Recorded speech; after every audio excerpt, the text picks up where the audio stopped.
Hello, everyone, and welcome back to For St. Pete's Sake. My name is Christian Hotchkiss. I am your co-host, along with our lovely president of the Stonewall Democrats of Pinellas County, Laura Gherkin. Laura, how are you?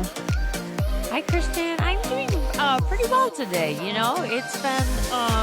It's been kind of hectic moving apartments and getting downsizing and like doing all that stuff. But yeah, we're getting it together. How have you been? I feel like I've been having an existential crisis for the past week. I am Oh, sitting feel that. outside and it's muggy and there are mosquitoes out, but I am determined to enjoy this 72-degree weather for the last time possibly this year. So if All you see right. me swatting around me, it's because of these goddamn mosquitoes that are going to be the end of me. So just to say that. But no, I'm good. I'm good. We're hanging in there. I'll go into more about my existential crisis during our shout out and shut down segment at the end. I'm sure. Um, but we do have a guest today. She is on audio only, it seems like. She is very Yeah. busy out on the campaign trail. We have candidate for St. Pete City Council. Um, Forgive me, Courtney. Please introduce yourself. So, hello, good evening, good afternoon, depending on what your opinion is. The sun is not down yet, so I'm an afternoon person. Uh, my name is Courtney Bermudez. I am running in District 2 for St. Pete City Council. I'm looking to pick up Brandy Gabbard's torch. As most of us know, she is termed out. We got the benefit of having her for an extra year because of the changes that we made to the election cycle, which I think was really beneficial to District 2 and St. Pete as a whole.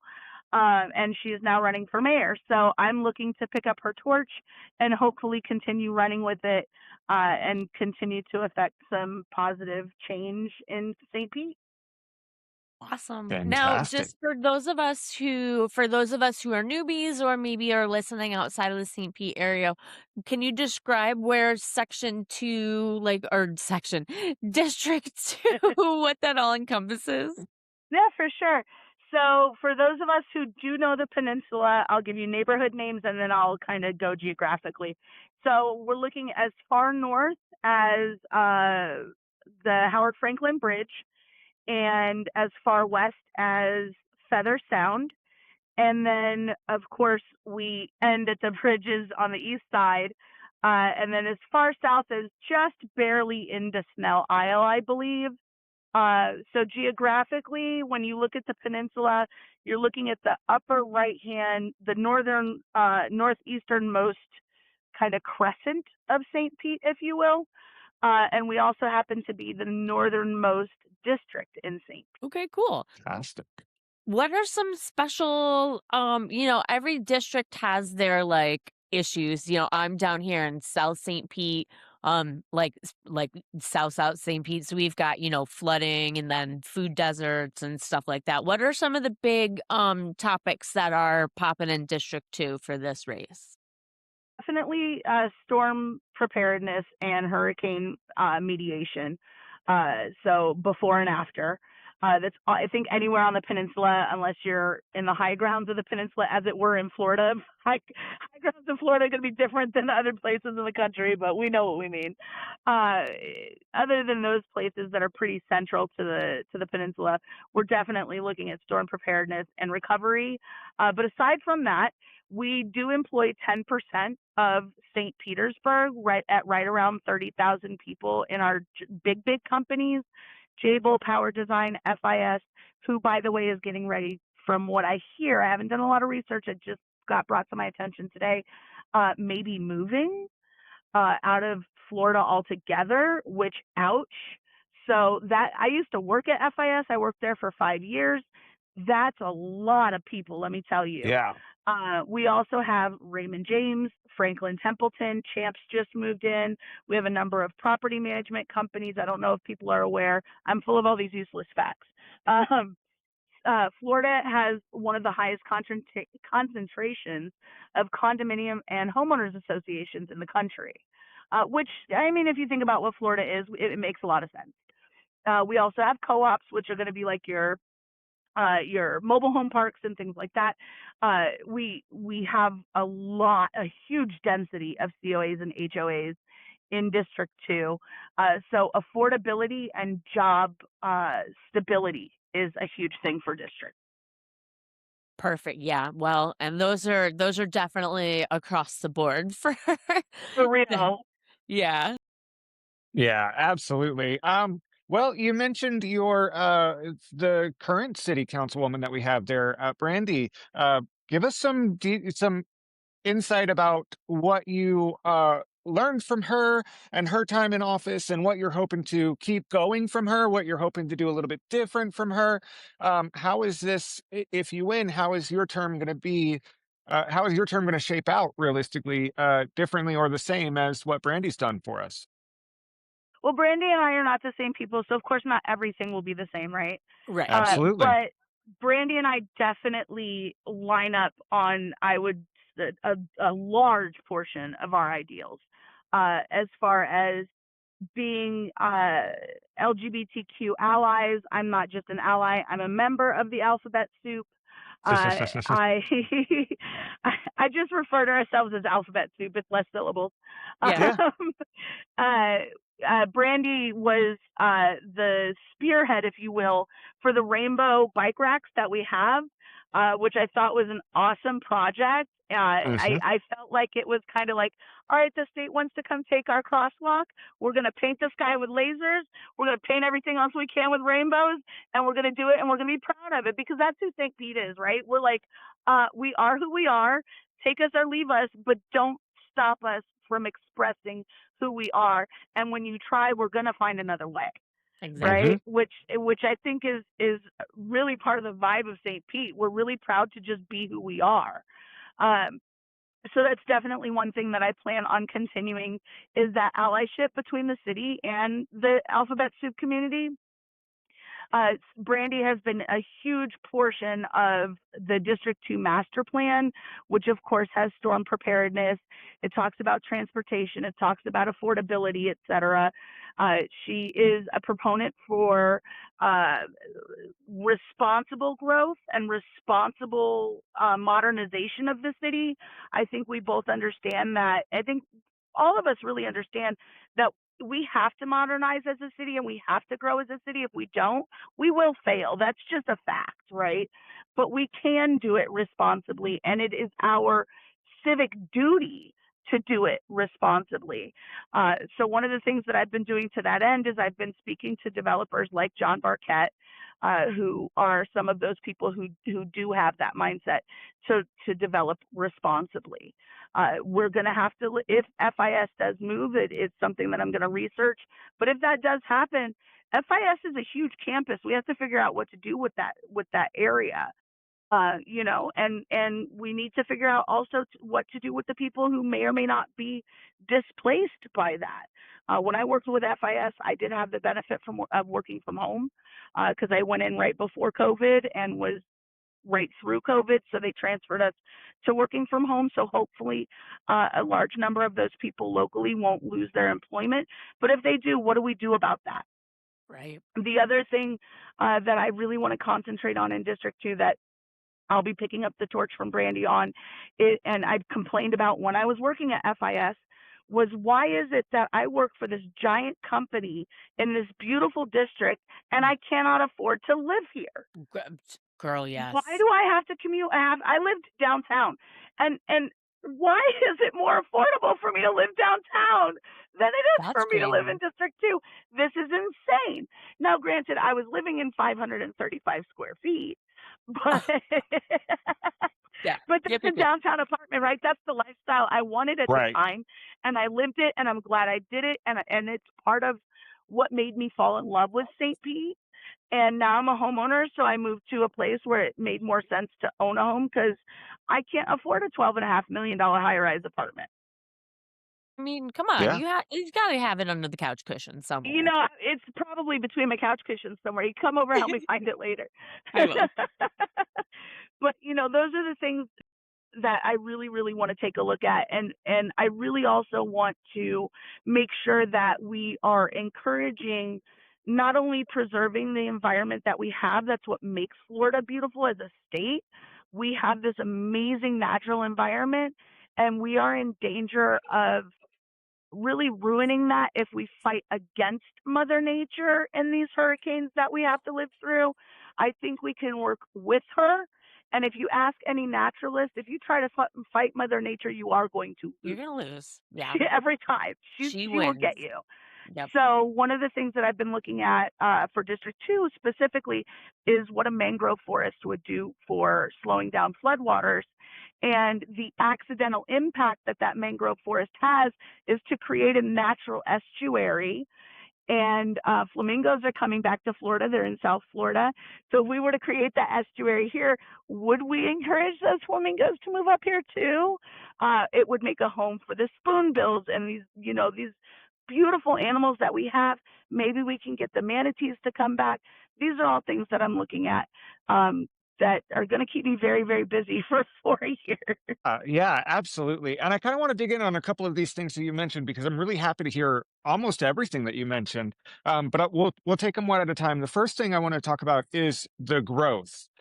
We know that Florida in general is booming. Of course, people are coming in droves, moving here, but it just seems like our infrastructure can't keep up. And what I mean by infrastructure is not just public infrastructure, as in our streets, our buses, our things like that. I'm talking about our hospitals. I'm talking about our Hmm. schools. I'm talking about, you go to a hospital right now and you're waiting 3 hours at St. Anthony's to get seen by a doctor because there's 100 other people in the ER waiting for it. And it's every single hospital that has that issue, Hmm. speaking from experience. So, what are your ideas and what are your goals as far as getting that infrastructure? Again, not just the public infrastructure, which is a huge deal. Obviously, our city buses, our transportation, things like that, making sure that our floodwater drainage is good, better, all of that, but also the schools, the hospitals, and things like that. What are your goals and what are your views on that? So I'm obviously not an expert in everything, right? I like to think that I am, but the reality is I'm not. But I Very Ooh, do I glad that you. have, love a candidate or a politician that can admit that. Like, yeah, Yeah. that's perfect. I'm not an expert. And one of the life rules that I live by is never to be the smartest person in the room. The reason for that is as long as I'm not the smartest person in the room, I stand to learn something. And I have a lot of ideas. So then I take those ideas to people smarter than me and I say, hey, how do we make this work? Right. One of the things I've been coming back and forth to Florida basically my whole life since I was 8 years old. My dad moved to Volusia County when I was young. And so this was always living in California. I was in school year round. So every 3 months, I was out here for 30 days. So I fancy myself a bicoastal individual. Um, with that being said, I've also lived the entire stretch of I-4 and all the way down to 75 from Deltona to Sanford, Lakeland, obviously not in geographical order, Longwood, Orlando proper, Winter Haven, Tampa, and now I'm in St. Pete. So I've been able to see what different municipalities have done in that time. There is a nursing school in Orlando that operates in a hospital, in one of the learning hospitals, similar to what we have here with Baycare. Um, and what they do is they will pay for a nurse's education if she signs a contract to work for that hospital group for a certain amount of time. And what you end up with is people who really care about their educations because they have skin in the game, because they're going to school at a place that is going to be their employer. Mhm. And so you've got somebody who really wants to impress from day one, and they super have skin in the game because if for any reason they stop going to school, for there are exceptions. There have been students who got really ill and they were forgiven, so on and so forth. But if somebody just decides, you know what, I don't want to be an R anymore, I'm going to drop out of school. Now they have student loans they have to pay back, Mhm. right? So it works kind of like a subordinate mortgage. You work for the hospital group for so long, they forgive your student loans, they forgive your the cost of your education, and now you've got X amount of years in that hospital group, so you've really established roots and you've done it locally. One of the things that's in my background that's not well known is I actually went to school to be an EMT intermediate, which we don't have in Florida, but that's between a basic EMT and a paramedic. Mhm. So I could push drugs under the direct direction of a paramedic. So they Sure. would draw everything up and I would stick it in the IV and do the work. In certain states, I could intubate patients. Well, healthcare is something I'm really passionate about. My dad was 82nd Airborne, and he was a combat medic. And my stepmom was a CCICU nurse for 40 years before we lost her to breast cancer. The fifth time she had it. You want to talk about a fighter. Wow. So I've spent a lot of time in hospitals and on ambulances, and I also had a major physical trauma in 2011 that resulted in my having permanent and progressive nerve damage in both of my legs. So I Oh, have no. spent hours upon hours upon hours in St. Anthony's going, Yep. this is bonkers. I Yeah. feel like if we invest in the education of people who are interested in health sciences, and give them that skin in the game, even at private places like St. Anthony's, and do the and get Baycare and Johns Hopkins. We have some amazing hospitals and really really smart people staffing those hospitals. They're just overwhelmed, Mhm. Yeah, and that to Absolutely. say leads the into least. our senior care as well and our senior care God. facilities. And we can do the same thing.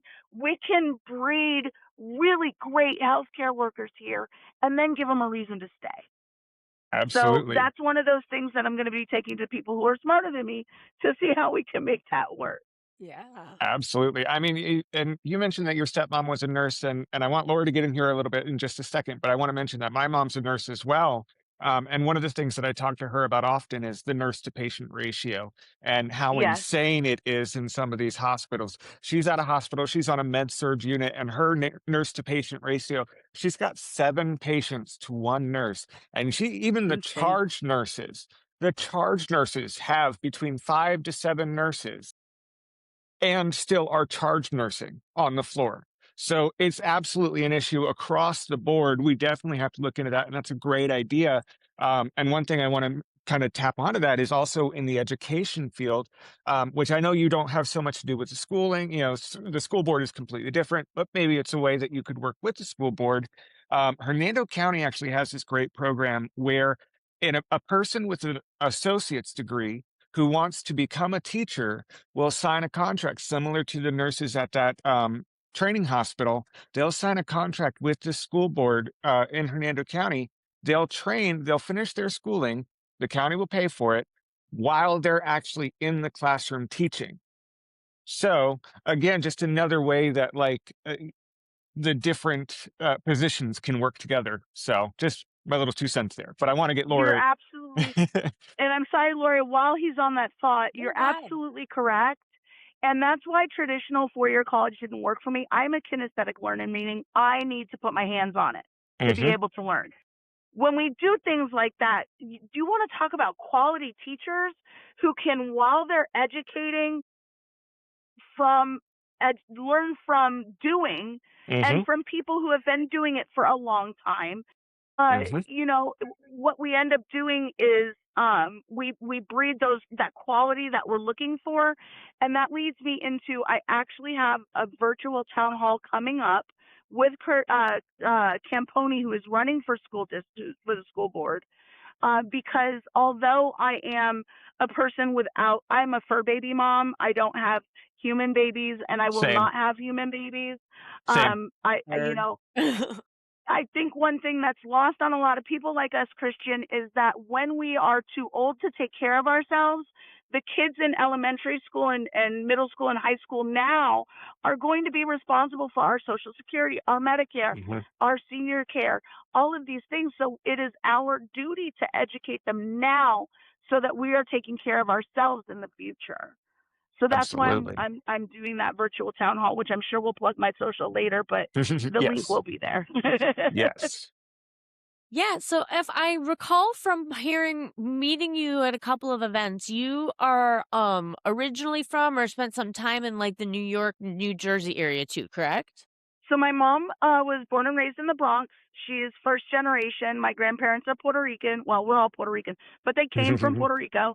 And my mom was grew up in the Bronx, worked really, really hard, went to the Bronx High School of Science, worked really, really hard there, and then went to Cornell and worked hard some more.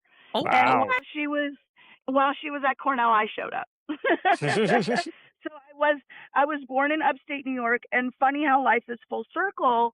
30 some odd years later, my stepmom ended up being the charge and education nurse at the hospital in Tompkins County where I was born. cute. Wow. Oh, I love Yeah, that. Oh, I that's love that. incredible.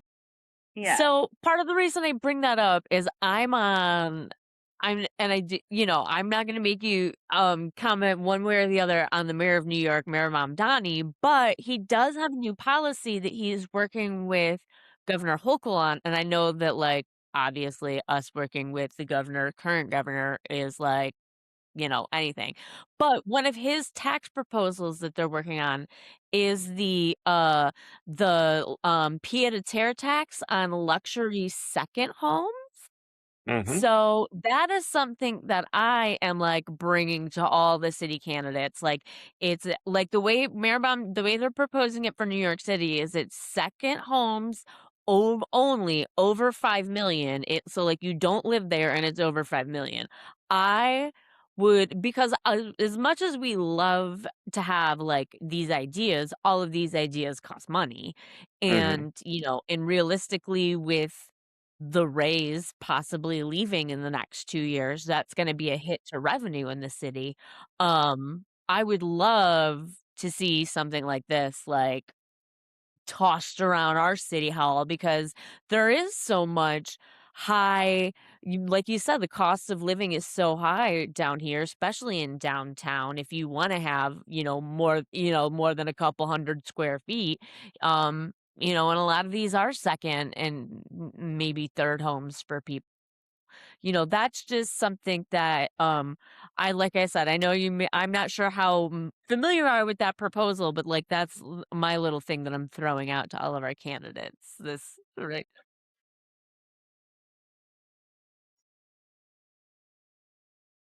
Yeah. I promised you I would do research on it, and I did. I think we can do something similar. I think $5 million is a bit high for this area for the Yeah. starting point, to be honest, Right. because we have to look at what people are. So I would even propose it be less than $5 million where we start that tax. There is a high rise here where the penthouse was $12.5 million. It's something like 10,000 square feet. It's ridiculous. Mhm. And the person who owns it is there 2 weeks out of the year. Mhm. Exactly. That Exactly the point. square footage could feed, house, educate so many people, and it Mhm. irks my last nerve. Yeah. I Mhm. want those people to be here. Those people are absolutely important to this economy and to our community. It's part of the diversity here. I'm not mad at people who make that much money. I would love to have a bank account that looks like that. That wasn't my lot in this life, this turnaround. But not as a punishment, but to say you may not be here full time, but you do own property here full time, and you do need to contribute your Mhm. fair share. So if you want to be a member of this community, my parents used to tell me, goodness, I was born in 1985, so family dinner was a thing, Yeah. right? Yeah. Yeah. Yeah. And I had to be home at a certain time to have dinner, and if I didn't, there were consequences. Yeah. Mhm. And I Before the said to my streetlights came dad, on. yes. I said to my dad one day, why do you care if I'm going to be at dinner? He said, if you're going to be a member of this family, you are going to be a full time member of this family. Exactly. And Mhm. when you're not here, we suffer without you. Hmm. Mhm. So when you have your $12.5 million penthouse, congratulations for working so hard to get it. For sure. But if you're going to be a member of this community, you're going to be a full time member of this community, maybe not in person, but in how you contribute. Because when you're not contributing to the economy, when you're not here, we feel it. Exactly. Absolutely. Exactly. Oh, So, I appreciate you, taking the time to look into that and think about that. That's really awesome to hear. Thank you so much, sure. Courtney. Absolutely, absolutely. We love a candidate who keeps their promises. Um, Right? I don't there's believe in campaign promises and changing it up when everything goes the way you want it to. I learned that from, and now I'm going to name drop, and whatever, I'm going to do it. I worked for Hank Johnson. He's the congressman out of the 13th district in Georgia, an amazing individual. Yeah. And when I absolutely. worked for him, I had the pleasure of working under John Ossoff, who is now a senator, but at the time was Yeah. his campaign manager. And I learned Okay. Cool. from them that if you're going to make promises to your community as a whole, of course, we're taught when we grow up, if you make a promise, you keep it. But when you make a promise to your community as a whole and you don't keep that promise, your community feels that damage, and that damage is real. So I'm not going to walk around Absolutely. making promises that I don't intend to keep. I'm going to tell you how I feel about things, and you can ask Amy. Amy was laughing the last time we all met up. Amy and Ken Welch, our current mayor, will tell you when I want something, I am persistent and I will go get it. I love that. So, Absolutely. I love it. I love to hear that. Well, thank you for that, honestly. And so I want to move on to one of the other things that you mentioned, which I was pretty ecstatic and like my heart skipped a beat for a second because you mentioned the mangroves. yes. And our environment here in as a coastal community on multiple sides. We're there's three sides of St. Pete is on the coast, and we do have a lot of mangroves down there, and they are unfortunately deteriorating way faster than they should. So I want you to dig in on that and what your proposals would be to improve that area because District 2 has a lot of mangroves just everywhere. You drive down Gandy Bridge, Howard hmm Franklin, wherever, they're all over the side of the road. So I want you to dig into that a little bit. And if you actually park your car in a correct parking space that is safe, not on the side of the road where you're going to be in danger, Right. but if you find a place to park that is safe and legal, on Gandy Beach, up and down the north portion of the Fourth Street corridor, there are places to park. Take your shoes off and walk through those mangroves. The So environment in there is, especially in the middle of my birthday's August 5th. In the middle of August, my favorite place to be is in the mangroves. It's shady. It's not as humid. It's nice, and you get the little beach waves coming in from the boats and from the ebb and flow of things. There are tiny little crabs in there. There Hmm. are beautiful birds. There are tons of water wildlife. People fish out there. They wade out there waist deep water 100 yards out. yeah. Hmm. So we can take 50 yards of that and plant some mangroves. And I've been talking to some people because mangroves do take a very long time to grow. Right. That's Hmm. just that's part of the ecology of it, right? Absolutely. So I said to somebody who knows more than I do, I said, is planting adolescent mangroves possible? Do they transplant well? That way we're not just out there sprinkling seeds and hoping something sticks. Yeah. Right. And he said, yes, absolutely. They do transplant, but it takes work. I said, well, work is not something that I'm afraid of.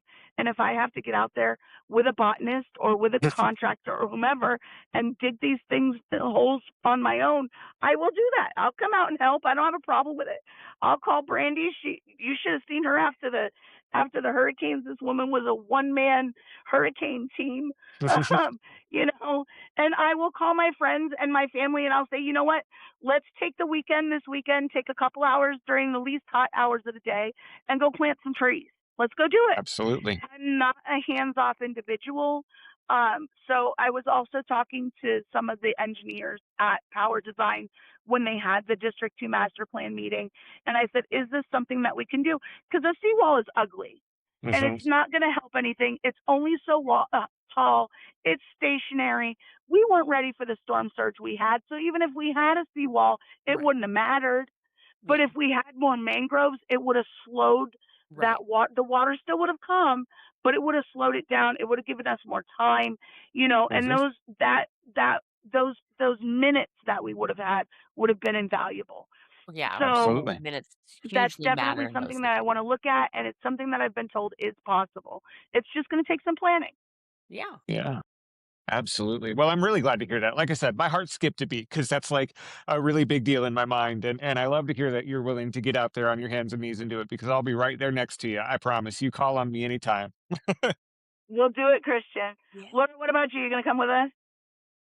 Yeah, I definitely like I no, I'm not like qualifying that. I volunteer at the Tampa Aquarium, so like I'm just thinking of like I'm sure we could like if you literally were, getting a program to plant stuff to encourage stuff, like I can only imagine like partnering with places like the Tampa Aquarium, the Moat Aquarium, stuff like that to help Mhm. that because that's huge. Like that's not only, like you said, that's infrastructure. That's Right. infrastructure.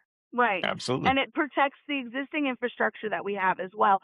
So we can work with our environment Exactly. to continue to be able to grow and thrive. I'm actually in the parking lot at the Sunshine Senior Center, which is why I'm not on camera because nobody wants to see the inside of my car. Um, but one of the Same. people inside this one of the people inside this building is the head of the Eco Club in St. Pete, which Perfect. started out very, very small, but is now 400 members. I was gonna say they're a So huge I club. know if I called her and said, "Hey, we're gonna go plant some trees," she'd Exactly. show up with 400 of her closest friends, and we could get it done. You Right, know? and then they'd Absolutely. each probably bring a friend. Yeah, no, I was gonna say Exactly. the ecological groups here in St. Pete are very active, so you would And they're hands-on. They don't just they exactly. put their money where their mouth is. They do not just talk. Exactly. Oh, I know. Absolutely. That's why we love our environmental brothers and sisters. They're so Mhm. important to the, everything that we do, They really especially are. here in St. Pete. Yeah. Yeah. Absolutely. Well, like I said, those were the two main things that I wanted to kind of dig in a little bit, and you've answered all of my questions. So I'm really happy. Laura, do you have any other questions for her right now? I don't think I have any other questions. Do you just want to, Courtney, before we get into our shout out and shut down, we'll plug you at the end too. But if you want to hit like, what's your website, your socials, all the good stuff. Sure. So my website was written at the beginning of my campaign. I'm working on updating it, so forgive our dust. But it is Bermudez, Bermudez, the number 4, district, and the number 2.com. If you want to reach out to me, my email is Courtney at bermudezfordistrict2.com. Throw a / donate behind that domain name. We can use all the help we can get. And of course, I'm on Facebook, Courtney Bermudez for St. Petersburg City Council District 2.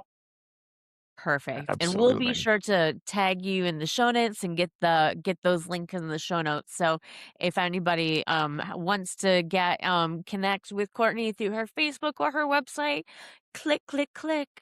She'll be Click tagged. away. Yeah. Okay, All so right. we can let's transition I think into our shout out or shutdown section segment, which is of course where we want to if there's something awesome that's going on, we want to shout out and put some shine on it, or if there's something less awesome, we're going to shut it down and call them out. But either way, we're going to have a good time with it. I know I personally have a shutdown. We try to Same. sandwich them, Courtney. So do you have a shutdown or a shout out?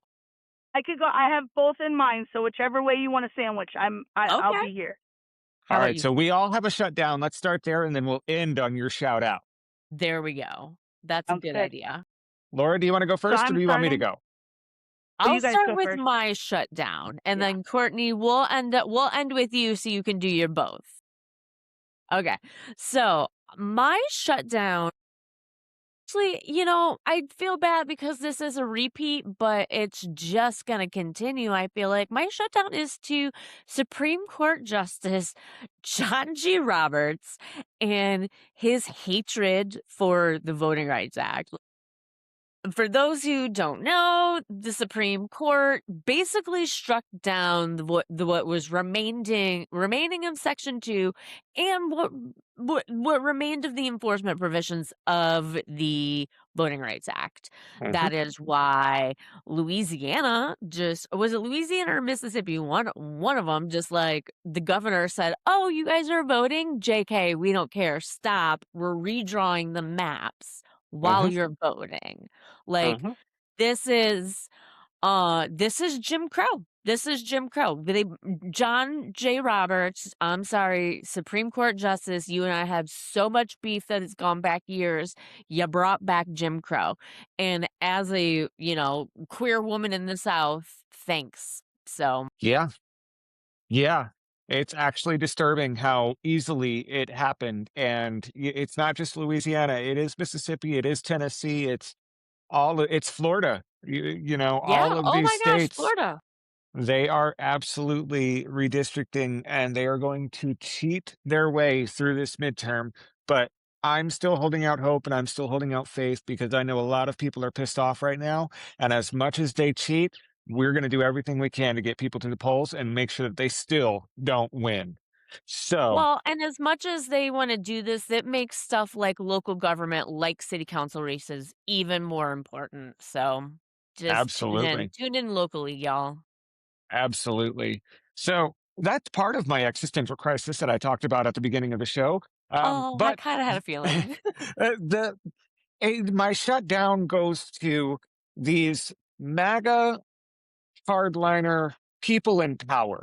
And I'm not talking about your average voter. I'm not talking about the people that just think that Trump is, he was doing good for the economy and he would be better than Biden. I'm not talking about them. I'm talking about the Marjorie Taylor Greens.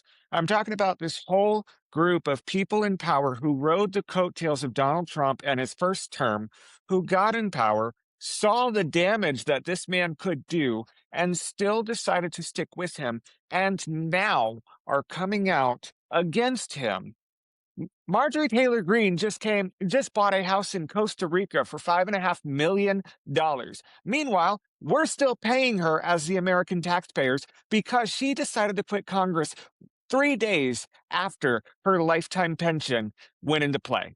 So we're still paying her as the government from our tax dollars. We're paying her to live in Costa Rica and still talk all her shit. So that's got me pissed off in a way that I cannot describe to people because, again, the everyday voters, the average Americans, they are thinking about what's in their pockets. They're thinking about their gas prices. They're thinking about their food prices. That's what they were concerned about. And I can almost forgive them, almost, mostly. These hardline people in power that knew the damage that he could do and now are deciding to leave him, but also saying "screw you" to us, to the average American. I ah, that's it. That's Keep it. them. That's my Shut them shutdown. down. So Shut them down. it just pisses me off. It pisses me off so much that we are still paying Marjorie Taylor Greene to live in Costa Rica. Anyway, Yeah. that's mine. Look. So.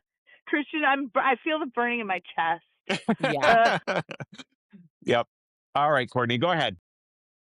So to shut down, I specifically want to call out the state representatives who, forgive me, I don't know what state it was, but it was caught on video. These disgusting people who were standing in doorways laughing at protesters as they took away their voting rights and did it intentionally. I I think it was say Tennessee, very, but I could be wrong. Yeah, I in think you might Memphis. be right. I say to a lot of people who look me in my face and say, how can you be friends with a Republican? There is a very big difference between politics based on the lifestyle you live and morality. Yep. And when 45 first got elected and now, and especially in between that time, those two things have gotten lost amongst each other. So a Yeah. big fat shutdown and a big fat shame on you to those state representatives who stood there and knowingly disenfranchised people who were already historically disenfranchised. And that's actually something that we were talking about today at the senior center, was how to get these people in St. Pete specifically who feel disenfranchised to understand that not only does your voice matter, but we want to hear it. Exactly. Absolutely. Yeah. And what's your Absolutely. shout out? What's your shout out? My Close us shout on out a is good to this note. group at the senior center who put together this meeting today. It was literally a brother and sister who said, you know what? I don't think he had the word for it, but I'm going to talk to him in a few minutes. What he described was a coalition. of bringing together the groups of environmental activists and alphabet soup activists and affordability activists and so on and so forth to come together and say, these are the things that we agree on as groups. So these are going to be the things that we triage and prioritize. Some healthcare lingo for you there. That we Absolutely. prioritize and we take to the city. And we're gonna go to the city and we're gonna make them listen. And I am here to tell you, when you guys listen to this later, you don't have to make me listen. I want to hear what you have to say, and I want to do what I can and what's within my power to act on it. Jamika Williams and I have come together. She's running in District 6, which is downtown, and that surrounding area, to say we're both really big fans of John Lewis. So Yeah. we've started referring to ourselves as Double Trouble. Oh, yeah. I Good love it. double trouble. I love it. We spoke with Representative Driscoll on May 3rd, and we told her, get ready, because you're going to see us in Tallahassee if we're needed there. You guys, if these people in Tallahassee want to take away our rights, these people in Tallahassee want to stumble on what we're doing in our city that absolutely has no effect on them and is not hurting anybody, we're going to be in Tallahassee, and we're going to make sure St. Pete's voice is heard. And I said it in my kickoff, and I will say it again and again and again. If I have to be the first city council person to get on a plane and go to D.C. to fight for whatever it is that we need from the feds, whether it be FEMA or, support for infrastructure or whatever it is for St. Pete, I will go and I will fight for it. I believe you. A I huge shout believe out you. to this group who's getting these clubs and groups and caucuses together, because it Girl Scouts here chiming in. It only takes a spark to get a fire going. Oh, I Mhm. love that. You Love know, that. Absolutely. so I Yeah, think and these two Jamika don't Williams, realize upcoming guest on the pod. So we're scheduling right now. she's amazing. I think that these two don't realize right now, but they will in probably the next 12 to 18 months, that they are indeed that spark, and they're going to set one heck of a fire, and I'm excited to see what comes of it.